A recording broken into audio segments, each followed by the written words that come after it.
development ya. Beberapa kali udah ada juga teman-teman yang mungkin bawa hal-hal serupa tentang self development. Hari ini saya akan bahas tentang self healing.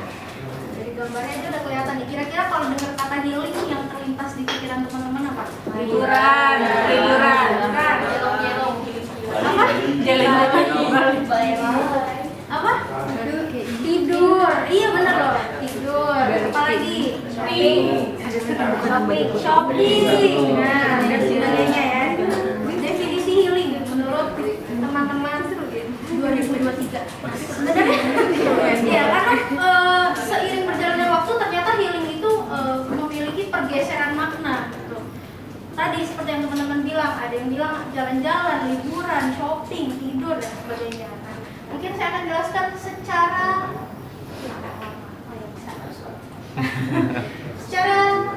definisi terlebih dahulu. Nah, secara definisi sendiri healing itu ternyata artinya adalah penyembuhan. Ini secara bahasa ya, bisa dilihat di kamus langsung. Sementara tadi ada di awal ada kata self yang artinya diri sendiri. Jadi sebenarnya self healing itu adalah proses penyembuhan yang dilakukan oleh diri sendiri untuk bangkit dari penderitaan yang dialami atau dari luka batin.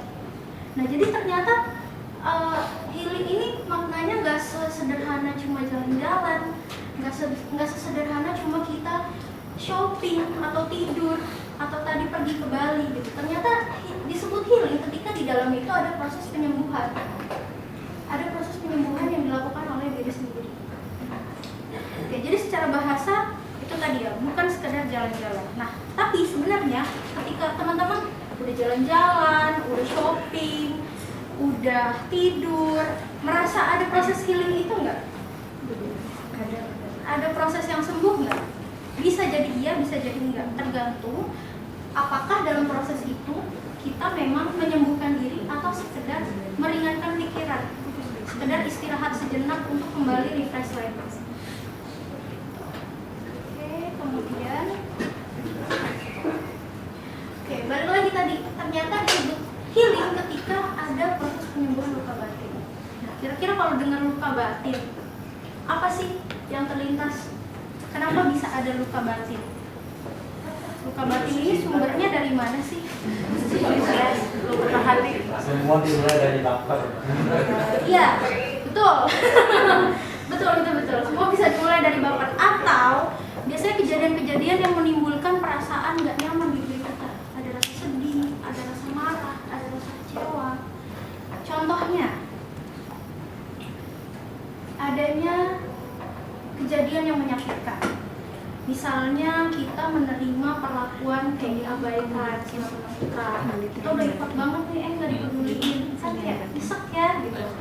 Terus juga misalkan di underestimate sama alasan kita atau sama tindakan sedih kita. Nah, itu biasanya akan menimbulkan luka batin, mungkin kadarnya lebih sedikit. Kemudian kejadian apa lagi? Trauma. Misalnya kita pernah mengalami dibully atau diintimidasi.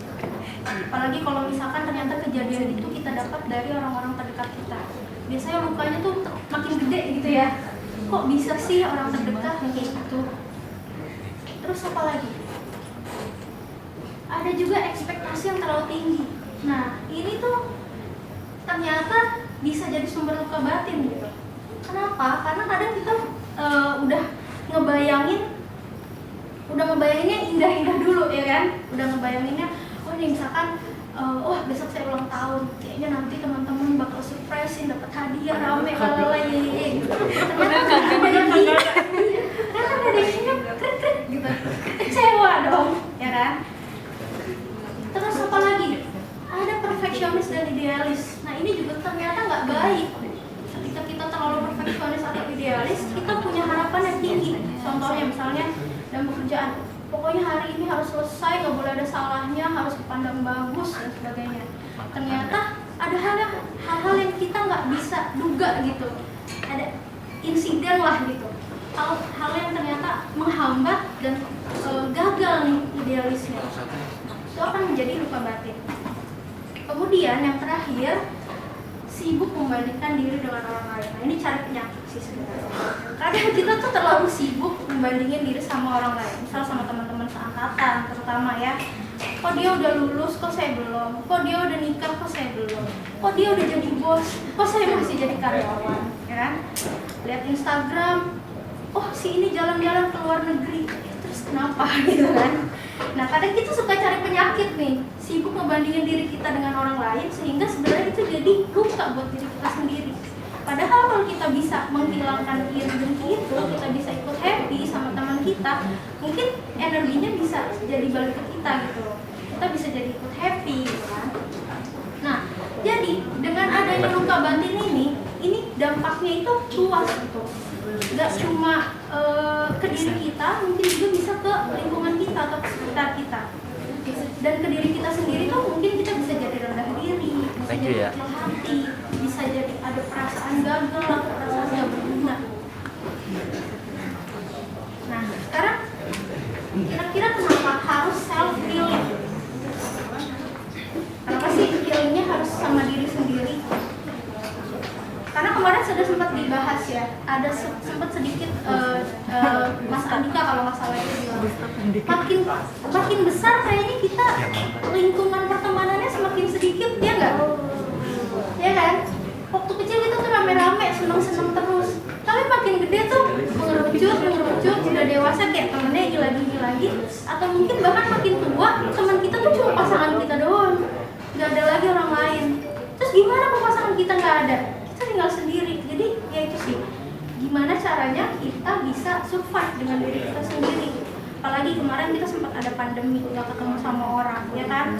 Gimana susahnya untuk kita, jangankan untuk curhat gitu, untuk ketemu orang aja susah. Sekarang pertanyaannya juga dibalik lagi, kita kadang mengharapkan orang lain ada buat kita, tapi apakah kita juga punya waktu untuk teman-teman kita? Kan belum tentu ya. Makanya kita coba metodenya adalah self healing.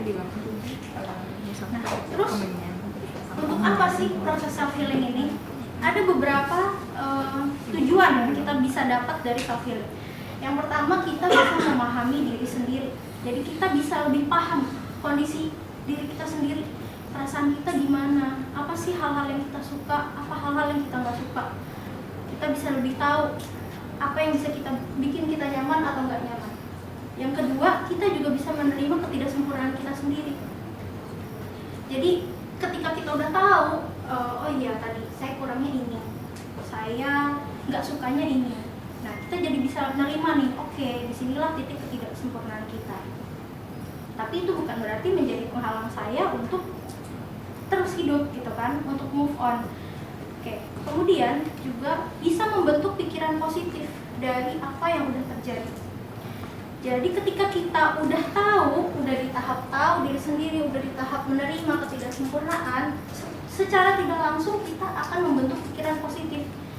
Oke, ini nggak apa-apa terjadi sampai sini, tapi kedepannya kita bisa terus hidup dan bisa terus jadi lebih baik. Dan yang keempat, pada akhirnya adalah membentuk pribadi kita yang menjadi lebih positif ketika kita menjalani hidup. Jadi lebih ada rasa tenang atau rasa puas ya untuk ngejalanin hari-hari kita. Oke, terus kira-kira manfaat-manfaatnya apa aja tadi dari self healing? Yang pastinya ini tujuan utamanya adalah untuk menyembuhkan pikiran kita. Nah, selain menyembuhkan pikiran, ternyata itu akan berkaitan juga dengan tubuh kita. Jadi ketika pikiran kita sehat, happy, positive thinking, secara nggak langsung di badan kita juga jadinya lebih bugar gitu. Karena kita nggak ngerasa nggak ada pikiran-pikiran yang menyakitkan itu tadi. Kemudian juga menjadikan pribadi yang lebih tegar dalam menghadapi kesulitan dan kegagalan. Jadi kayak udah, aku kudu kuat lah pokoknya, ya kan? Udah bisa lebih strong gitu. Dan yang terakhir adalah menghilangkan trauma masa lalu. Ini agak berat sih, tapi memang jika semua ini kita bisa raih, kenapa enggak trauma yang dulu-dulu juga itu udah bisa dihilangkan. Oke. Nah, jadi gimana sih caranya kita nyembuhin luka batin tadi? Nah, ternyata sayangnya cara menyembuhkan luka yang paling efektif adalah dengan merasakan dan menerima luka itu sendiri. Dalam ya maknanya ya. Jadi ternyata supaya kita bisa damai sama luka, ya harus dirasain, harus diterima. Padahal seringkali kita berlaku sebaliknya, kita lari, kita denial, defensif, ya kan? Udah ah, jalan-jalan aja, udah ah, shopping aja gitu. Padahal masalahnya nggak selesai nih, lukanya masih ada. Nah, impactnya apa? Ketika luka itu dipendem, dia akan muncul lagi di kemudian hari dengan lebih mudah. Jadi ketika kita dapat trigger kecil aja yang mengingatkan sama kejadian sebelumnya, itu tuh lukanya muncul lagi gitu, karena luka itu belum selesai. Oke, jadi gimana cara kita buat berdamai sama luka? Nah, sebenarnya metode self healing itu ada banyak. Bisa kita dengan meditasi, bisa kita dengan me time, nikmatin alam, kemudian juga bisa nulis, bisa tadi shopping, jalan-jalan, nah itu banyak, metodenya itu banyak. Selama ada proses penyembuhan di dalamnya. Prosesnya gimana? Ada 4 tahap. Di sini mungkin bahasanya terlalu psikologis ya, nanti akan dijelaskan.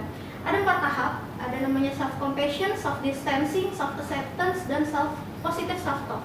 Tapi yang perlu teman-teman garis bawahi yang penting adalah 2 proses ini, antara self compassion dan self acceptance. Kenapa 2 proses ini? Karena ini adalah inti dari proses healing. Self compassion, perasaan terbuka, peduli, dan peka sama diri sendiri. Jadi kita buka dulu nih, kita buka dulu kepekaan sama diri kita, apa hal-hal yang kita rasakan, kesedihan kita, kemarahan kita. Kemudian bisa dibantu dengan tahap kedua, dengan self distancing, yaitu merefleksikan diri atau keluar dari diri sendiri. Lalu lanjut ke step ketiga, yaitu self acceptance, di mana kita mengakui, menerima, dan menghargai diri sendiri. Dan step yang keempat yaitu positive self talk. Kita kasih penguatan nih, dialog sama diri sendiri dengan kalimat yang positif. Saya akan jelaskan di slide berikutnya, tapi yang perlu teman-teman tandain adalah yang penting di step 1 dan di step 3. Pertama kali adalah kita harus buka simpati dulu sama diri sendiri. Kalau bukan diri kita sendiri yang peduli, siapa lagi gitu kan? Jadi yang paling utama adalah kita simpati dulu. Yang kedua adalah common humanity. Itu ada keyakinan bahwa pengalaman-pengalaman tidak menyenangkan adalah bagian dari kehidupan yang dialami setiap manusia. Jadi yang manusiawi aja, orang tuh pasti ngalamin kok sedih, senang, up and down-nya hidup itu manusiawi. Jadi dari situ kita bisa menerima. Dan yang ketiga ada mindfulness, yaitu perspektif atau sudut pandang yang lebih luas saat dihadapkan dengan kondisi-kondisi yang tidak sesuai dengan harapan. Jadi ketika seseorang itu punya mindfulness, dia tuh nggak cepat bereaksi. Dia akan lebih dipikirkan dulu, benar nggak ya sudut pandangku? Benar nggak ya aku marah gara-gara hal ini gitu. Padahal kayaknya harusnya nggak usah marah deh, dan sebagainya. Ingat tahap pertama ini adalah tahap yang paling penting, self compassion dulu. Kita tahu dulu sumber lukanya di mana, perasaan kita gimana. Nah, yang kedua bisa dibantu dengan self distancing. Apa itu self distancing? Ketika kemampuan untuk merefleksikan diri sendiri dan hubungan dengan orang lain secara kritis melalui perspektif eksternal. Dalam melakukan self distancing, seorang membuka sudut pandang orang ketiga dengan keluar dari dirinya sendiri, atau dalam kata lain kita membayangkan diri kita sebagai pengamat dan suatu kejadian yang melibatkan diri kita. Jadi kita bayangin, misalnya saya berantem sama Markus. Nah, saya kan nggak tahu nih sudut pandangnya, pokoknya saya yang benar gitu kan. Nah, tapi untuk menetralisir itu, saya coba keluar dulu deh. Saya duduk di posisi Pak Cindy. Saya lihat ketika saya berantem sama Markus itu sebenarnya apa sih yang terjadi. Itu untuk membantu di tahap self compassion tadi. Kalau kita sulit gitu untuk subjektif, sulit untuk objektif, kalau kita terlalu subjektif dengan diri sendiri. Oke, yang ketiga, nah ini masuk ke self acceptance. Ini adalah poin penting dari proses healing, dimana kita bisa mengakui pengakuan, penerimaan, dan kemampuan untuk menghargai diri sendiri, baik berupa pencapaian, kegagalan, dan kondisi keterbatasan lainnya. Self acceptance ini terjadi ketika seorang sudah mengetahui kelebihan dan kekurangan yang dimilikinya, lalu menerimanya. Nah, ketika seorang telah menerima dan memaafkan dirinya sendiri, secara tidak langsung akan muncul rasa tanggung jawab serta keinginan untuk berubah lebih baik. Jadi ketika kita udah nerima, udah tahu nih kurangnya apa, it's okay, bencana gitu. Gak apa-apa, aku kayak gini tuh gak apa-apa gitu. 괜찮아요. Iya, boleh. 괜찮아요. Ketika kita udah sampai di tahap itu, secara tidak langsung akan muncul tanggung jawab di diri kita. Oke, nggak apa-apa, gue sekarang ada di level segini, Tapi ya berarti nextnya nggak apa-apa dong, kita achieve lebih, kita bisa loh lebih baik dari hari ini gitu. Nah, tahap yang terakhir, yang keempat, ini adalah untuk menyempurnakan. Jadi sebenarnya proses healing itu di yang ketiga tadi ya, ketika kita sudah memaafkan dan menerima diri sendiri. Tapi ada tahap keempat. Tahap keempat ini istilahnya kalau bahasa psikologi itu untuk reinforcement, untuk penguatan. Adalah positive self-talk, di mana kita berdialog dengan diri sendiri dengan menggunakan kalimat-kalimat yang positif. Nah, positive self-talk ini berdampak tidak hanya pada kesehatan mental, tapi juga kesehatan fisik. Jadi ada contoh gambarnya ya, kita ngomong sama diri sendiri, bisa kok, bisa. Nah, jadi kayak sebenarnya balik lagi tadi, proses ketiga itu udah cukup, tapi sayang kalau misalkan kita cuma sampai level ketiga, kita bisa tambahin nih level keempat. Ayo, bisa, yuk. Contohnya nih, biasanya kita sebenarnya kadang kita gampang ya ngomongnya positive self-talk lah sama diri sendiri, tapi kadang tuh pikiran pesimisnya tuh lebih gede gitu. Ternyata negative thinkingnya tuh lebih besar, lebih susah buat kita untuk aduh nggak bisa nih, terlalu banyak tantangannya gitu. Jadi ujung-ujungnya negatif lagi. Contohnya nih, misalnya kita dihadapkan sama situasi, aduh saya belum pernah nih ngerjain kerjaan ini, kayaknya nggak bisa deh, kayaknya bakal ngecewain orang gitu. Nah, tapi kita bisa ganti gitu, kita bisa perkuat dengan kalimat yang arahnya lebih baik. Kita cek dulu. Sorry. Ya. Jadi sudut pandangnya kita ubah. Ini adalah kesempatan bagus buat saya. Saya akan manfaatkan sebaik mungkin dan kasih yang terbaik. Contohnya nih buat teman-teman yang MSDP nih kan, takut nih pasti nih, aduh nanti bisa gimana gitu. Tapi kita coba ubah sudut pandangnya. Ini langkah awal saya untuk saya bisa jadi orang yang lebih sukses dari hari ini. Oke, nah sekarang mari kita coba. Kan biasanya kalau kata filsuf ilmu kalau tidak diamalkan atau tidak dikerjakan mubazir, kan? Jadi kita coba. Sekarang teman-teman silahkan duduk serileks mungkin, menghadap ke depan aja, bukan ke layar, tapi ke arah pandangan depan. Ya, saya harus. Dibuka maskernya Mas. Biar baca cepet. Oke. Sekarang silakan teman-teman pejamkan matanya.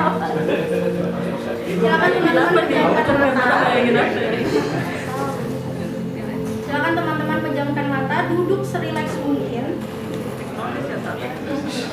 Ya. Gak boleh ngintip, gak boleh ada yang melek. Ayo, kita coba refleksikan sebaik mungkin. Oke. Kita coba dulu dengan tarik nafas perlahan dan buang perlahan, ikuti kata-kata saya.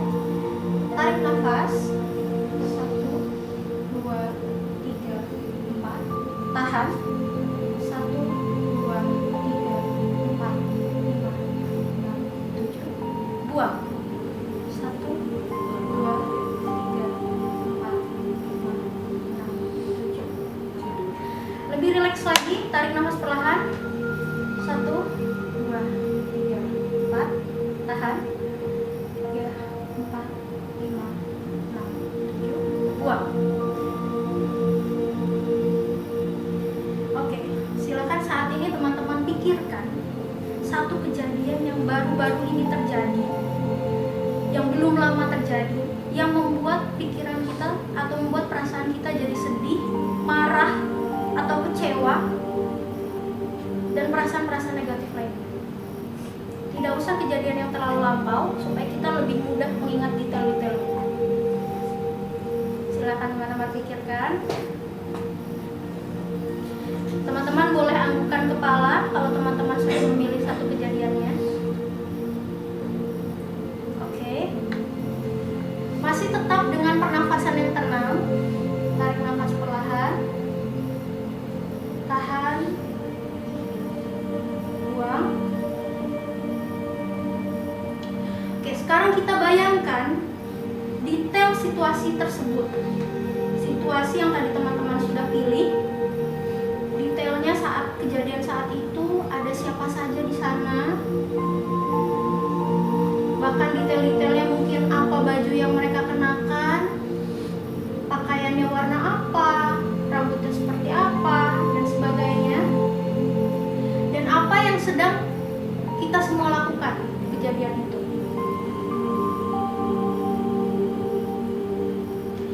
Oke, ingat-ingat kembali, perkuat ingatannya. Oke, sekarang teman-teman bayangkan ketika di kejadian tersebut, apa yang tiba-tiba bikin teman-teman merasa sedih, merasa marah, atau merasa kecewa di kejadian itu? Kenapa bisa tiba-tiba timbul rasa sedih, marah, kecewa saat kejadian tersebut? Oke, rasakan kembali segimana besarnya perasaan itu waktu itu. Rasakan kembali gimana sedihnya, gimana marahnya. Oke. Sekarang teman-teman dikasih waktu berpikir, seandainya, sekiranya teman-teman bisa balik di waktu itu. Kira-kira hal apa sih yang bisa kita lakuin supaya hal tersebut gak terjadi? Supaya kita bisa mencegah hal tersebut. Atau setidaknya supaya impact-nya gak sebesar ini. Kira-kira kita bisa ngapain ya di kondisi itu?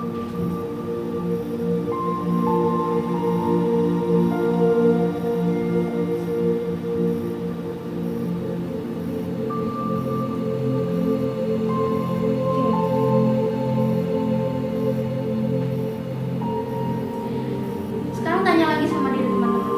Teman-teman udah tahu nih kejadiannya. Udah tahu juga sebenarnya kita bisa meminimalisir dengan pilihan-pilihan yang kita punya.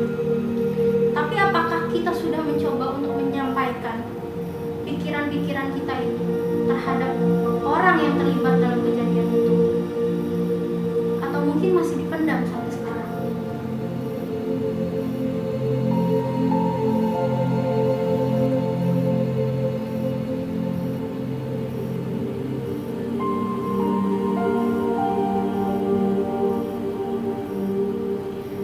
Oke, kita kembali lagi ke situasi hari ini, di mana hal itu sudah terjadi dan hal yang sudah kejadian nggak bisa kita ulang. Tapi hal baiknya adalah kita sekarang tahu, kita udah tahu nih hal apa yang udah bikin kita luka dan hal apa yang bisa kita lakukan untuk memperbaiki itu. Jadi hari ini kita maafkan kejadian itu.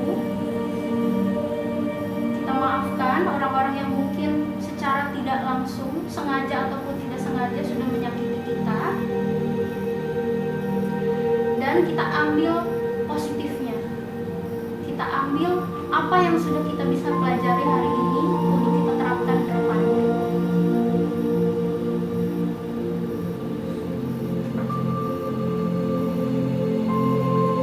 Sekarang teman-teman kumpulin lagi semua emosi negatif tadi. Kumpulin lagi semua sedihnya, marahnya, kecewanya. Sambil kita tarik nafas sama-sama dan kita buang bersama emosi negatif itu. Tarik nafas. 1, 2, 3, 4.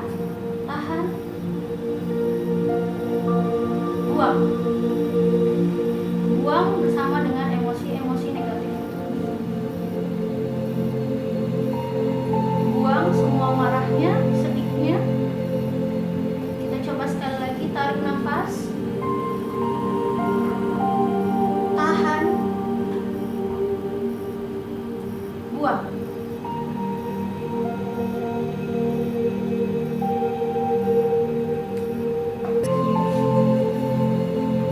Oke, kita tutup dengan tarik nafas sekali lagi. Tahan. Boleh dibuka matanya.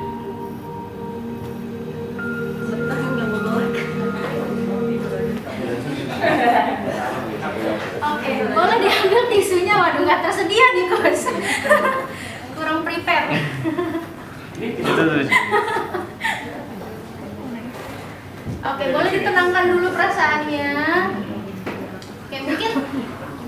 hal yang tadi saya terapkan itu simulasi, setidaknya kedepannya teman-teman tergambar caranya.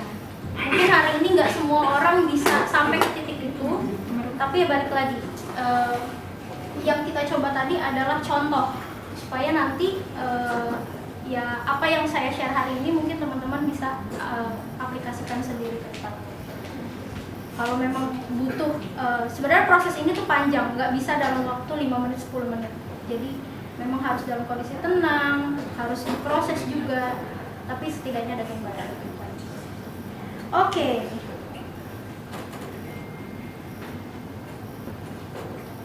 Semoga tadi teman-teman setidaknya ada yang mendapatkan apa yang menjadi keresahan hari sebelumnya untuk disembuhkan hari ini.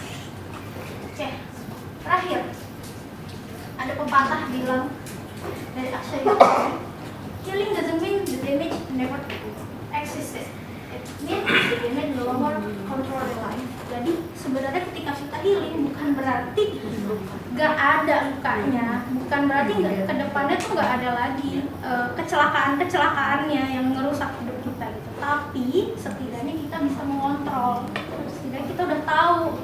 Jadi setidaknya perasaan itu gak menguasai diri kita.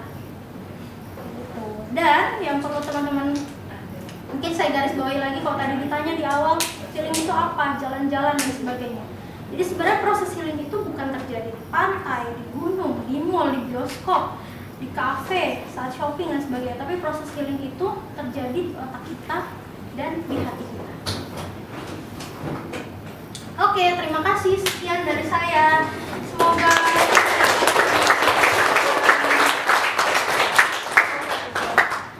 silakan teman-teman kalau ada yang mau ditanyakan, memberikan saran, kritik, pujian.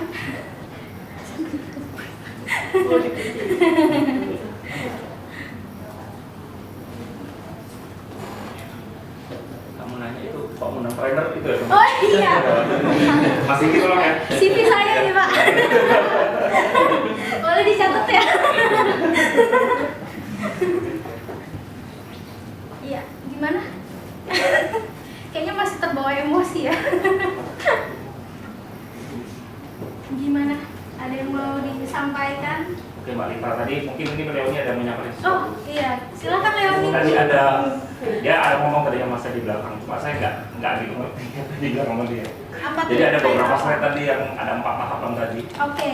Nah, jadi yang bersangkutan sampaikan ke saya katanya ada.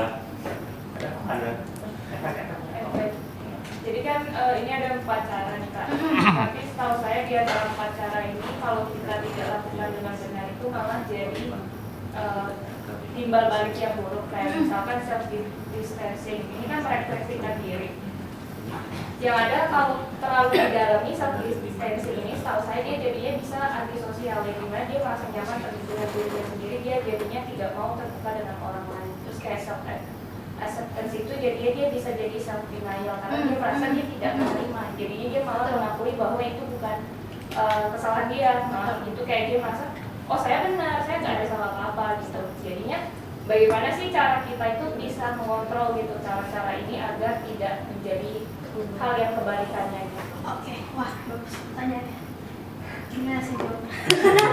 Oke, yang pertama tadi sebenarnya kalau self distancing mungkin saya luruskan ya, tadi pengertiannya adalah justru sebaliknya. Kalau self distancing ini ketika kita bisa merefleksikan, kita keluar dari diri kita, yang terjadi malah kita dapat pemikiran yang lebih objektif. Karena kita, contoh tadi ya, saya berantem sama Markus. Kalau saya berkutat dengan pikiran saya, dengan self compassion saya, pasti saya ngotot nih. Ya pokoknya gue yang benar, lu salah gitu. Tapi ketika saya merefleksikan diri, saya mencoba duduk di posisi tinggi, saya ngelihat dari situ. Sebenarnya cekcoknya yang terjadi gimana sih? Justru itu akan lebih objektif. Oh iya kan Markus ngomong gini. Oh saya kok ngeresponnya kayak gini gitu kan, justru jadi balancing. Jadi sebenarnya self distancing ini justru untuk meningkatkan objektivitas kita saat kita melakukan self compassion. Nah terkait self acceptance tadi benar, kalau kelebihan yang ada kita malah jadi sebaliknya self denial gitu. Kita jadi malah ya udah terima aja diri gue emang kayak gini gitu kan. Nah itu memang agak berbahaya ketika kita kelebihan gitu, terlalu nyaman dengan diri sendiri. nggak maju juga gitu, karena kita nggak tahu sebenarnya, nggak bisa nih ke tahap yang keempat.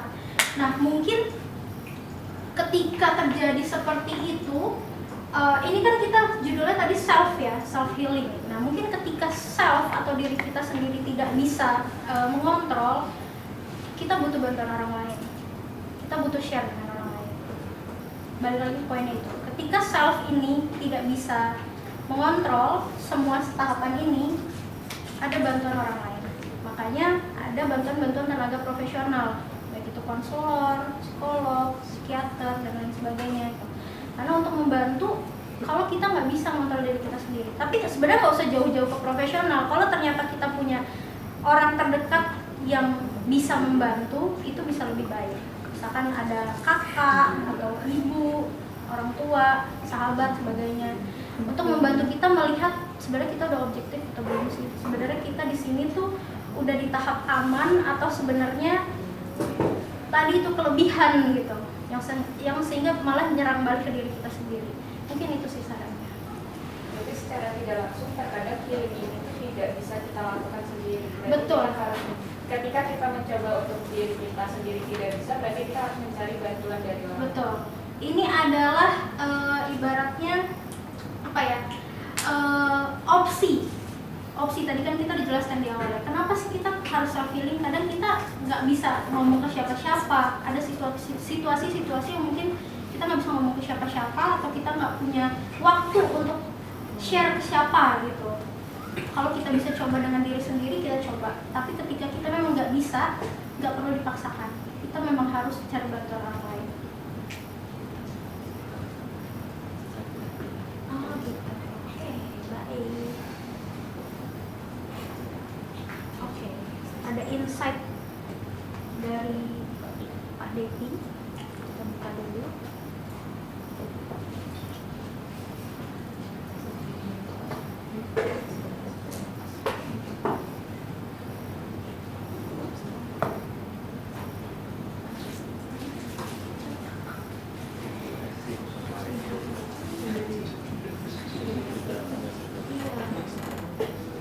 Before we were using Monday.com, our team was drowning in work.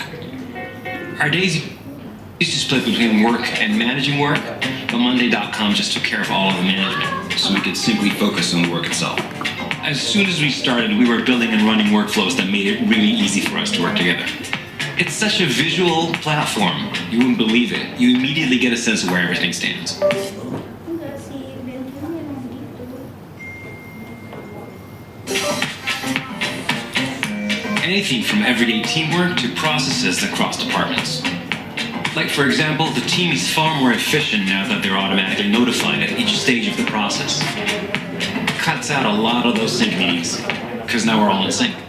I mean, yeah, we're that efficient with Monday.com.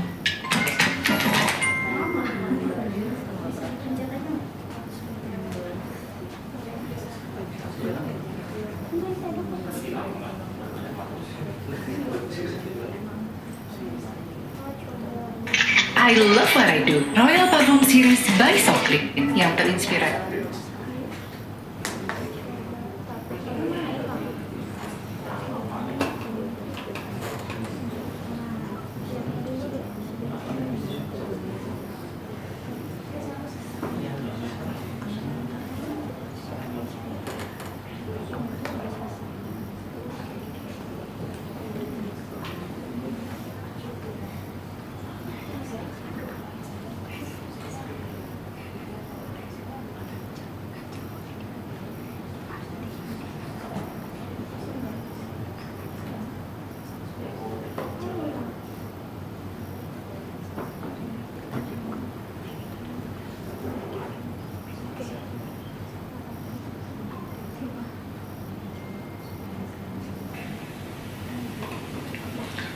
Jadi pada satu sore sesudah berbulan-bulan saya nggak sekolah, lebih dari 30 tahun. Umur saya masih 17 tahun waktu itu, ketika dokter kemudian memvonis saya punya kanker kelenjar getah bening yang tumbuh di tulang belakang saya. Kami bawa ke dokter, ke orang pinter, nggak tahu lah berapa itu IQ-nya orang. Tapi ternyata Allah pengennya bikin saya nggak bisa jalan. Jadi pada satu sore sesudah berbulan-bulan saya nggak sekolah, ibu saya manggil saya, "Nak, ayo kita sholat asar. Kamu jadi imam." Saya bilang sama ibu saya, "Ma, aku jalannya udah goyang ini." Lalu dia bilang, "Nggak apa-apa, ayolah jadilah imam." Jadilah saya imam sholat asar itu. Ketika saya ruku di rakaat kedua, saya jatuh. Dan itu adalah hari terakhir saya bisa berdiri, saya bisa berjalan. Ketika kejadian itu terjadi, saya merasa dunia gelap. Saya marah pada Tuhan, saya marah pada semua hal, saya frustrasi luar biasa. Saya mengurung diri di kamar berhari-hari, gak mau ketemu orang. Sehingga akhirnya ayah saya dobrak pintu kamar itu. Kemudian ayah saya buka jendela. Dia duduk di sebelah depan saya dan bilang, "Nah, ayah hanya ingin menyampaikan satu hal, papa hanya ingin menyampaikan satu hal. Hidup ini pilihan. Kalau kau mau milih gak mau ngapa-ngapain, tidur aja di sini, ya nggak apa-apa. Kami sebagai orang tua paling cuma bisa mendukungmu. Tapi kalau itu pilihanmu, seumur hidup kau akan selalu merasa sedih, karena kau akan selalu bandingkan hidup kau dengan orang lain." 10 menit sesudah itu, saya keluar dari kamar. Saya bilang pada ibu saya, "Ma, saya mau sekolah. Tolong panggilkan taksi." Sejak hari itu, saya dorong mobil saya. Susahnya setengah mati, teman-teman. Tapi kalau saya nggak berani dorong itu, nggak sampai saya di sini. Nggak mungkin saya bisa lihat lagi kampung saya di Payakumbuh itu. Nggak mungkin saya bisa lihat Lombok, New York, Paris, Gorontalo, dan seterusnya. Karena untuk naik pesawat aja susah aja setengah mati. So teman-teman, setiap orang pasti punya kesusahannya. Anda pasti punya kesusahan masing-masing. Dan ada bagian kesusahan yang hanya dibuat oleh Allah untuk Anda sendiri, untuk dihadapi. Berhentilah berharap orang lain mengerti apa yang Anda susahkan, karena nggak bakalan. Satu-satunya cara adalah menghadapinya. Ketika Anda berani hadapi itu, maka ada sebuah kekuatan yang diberikan oleh Yang Maha Kuasa yang tidak diberikan kepada semua orang. Kekuatan itu adalah kekuatan memantul balik, yang akan membuat Anda memantul tinggi ketika Anda dihempaskan ke bawah. Jangan pernah takut pada kesusahan yang Anda hadapi. Apapun itu, jangan pernah menyerah. Selamat berjaya.